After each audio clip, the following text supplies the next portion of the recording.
yet? Buddy.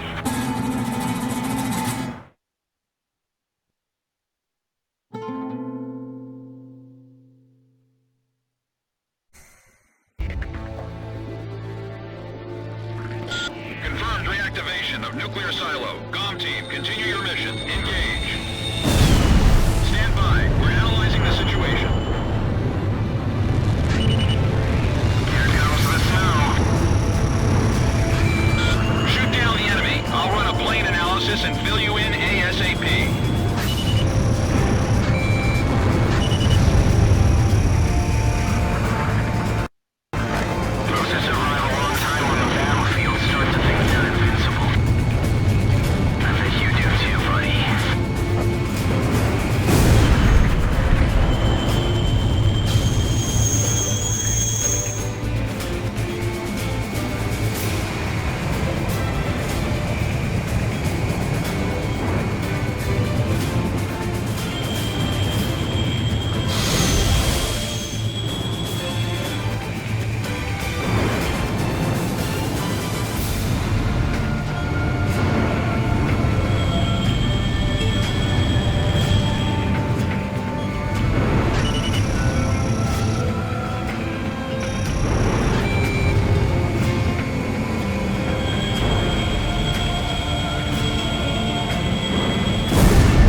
So this is the hidden truth about the war. And this is where his trail ends as well. The impact of the 7 nuclear detonations on the world's psyche was great.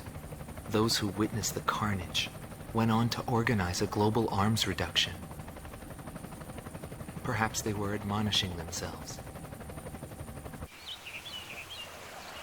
Furthermore, the existence of V2 was concealed. The events that occurred after the war faded from people's memories, and these men were also sealed away from history. Maybe this was one path to achieve peace. And here the curtain falls on this story. However, that does not mean their own stories came to an end. A nation is comprised of the individuals who live in its borders. It can only become a nation when it is supported by those individuals. But mercenaries who cross lines in allegiance for money have no country to protect.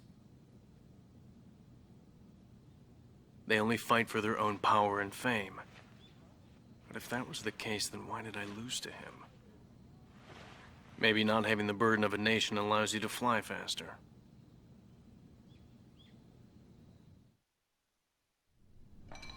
I bailed out and landed here. The captain was gone. I've lived a comfortable life since then, and I probably have him to thank for that.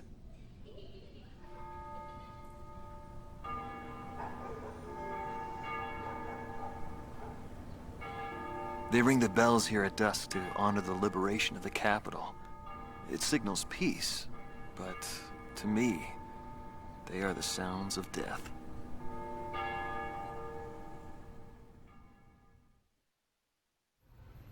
Is the man still alive?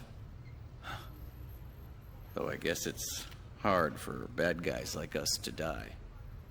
The real heroes always manage to die first. But guys like him, Solo Wing, and me, we live the rest of our lives in hell.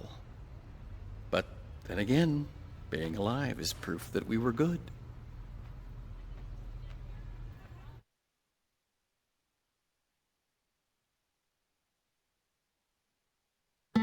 Marcela Vasquez, the Espada team's number 2 and former member of the Sapan Air Force, 9th Air and Land Division, 11th Tactical Fighter Squadron. She is thought to be a survivor of the coup d'etat squadron. She currently earns a living as a dancer. If the Demon Lord hadn't appeared, our lives might have been different. For me, it wasn't about flying or ideals. Most of all, it was about him, my flight lead. Our mission was to escort the heavy command cruiser that was to act as transportation for the organization. And the Demon Lord appeared, as if to block our path. I will never forget his overwhelming power. One by one, my comrades were shot down, and then the mother bird we were supposed to protect. I returned alive from that battlefield, and I returned to this city where I grew up. I left the organization, too. I never went back to the sky again. There's no meaning there now that he's gone. He died in that fight. But I don't blame anyone. The regret and suffering that remained after that battle were also what he had given me. They're among the precious few things he left behind.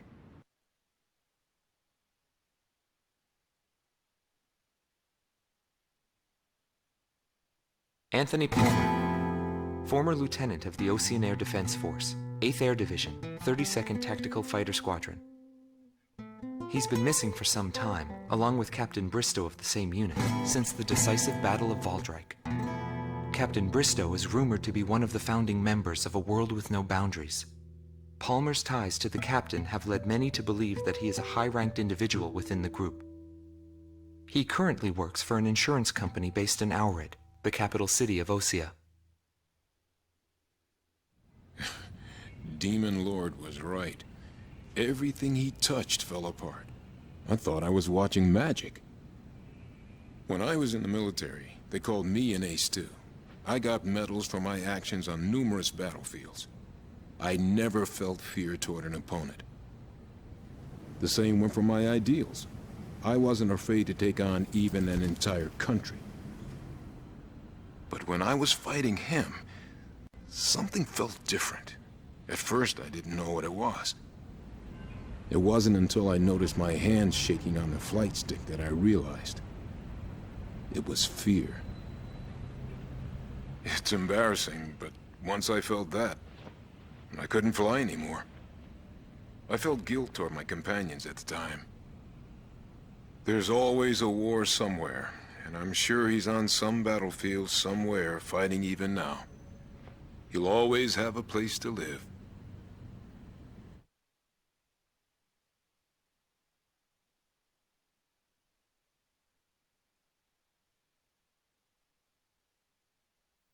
Larry Fink, also known as Solo Wing Pixie. GALM Team's number 2, and member of the Ustio Air Force, 6th Air Division, 66th Air Force Unit. That's right. This man was his buddy, and his enemy. I should have died that day, but I didn't. I dragged my wounded body and reached ground zero of the nuclear detonations. A barren, empty land. I felt an unbearable sadness when I witnessed that landscape. There were still people living there. They were the ones that saved me. It may be true that the world has no need of borders, but would getting rid of them really change anything? The world won't change for the better unless we trust people. Trust is vital in a peaceful world. But that will never happen. I'm still on the battlefield. Right now I'm near a border. I want to see for myself what borders really mean, and what their volition really is. I may not find what I'm looking for, but I still want to try. Anyway, that's what I've come to believe, and I think that's enough. Will he see this video? If you do meet him, give him a message for me. Yo, buddy. Still alive? And thanks, friend. See you again. The Demon Lord of the Round Table. A warrior who soared through the Balkan War, inspiring both fear and admiration. His presence filled the skies for but a few short months before he disappeared. Apart from that, nothing is known about him. I was never able to find out what kind of a person he really was. But whenever they talked about him, they always had a slight smile on their faces. That, perhaps, may be my answer.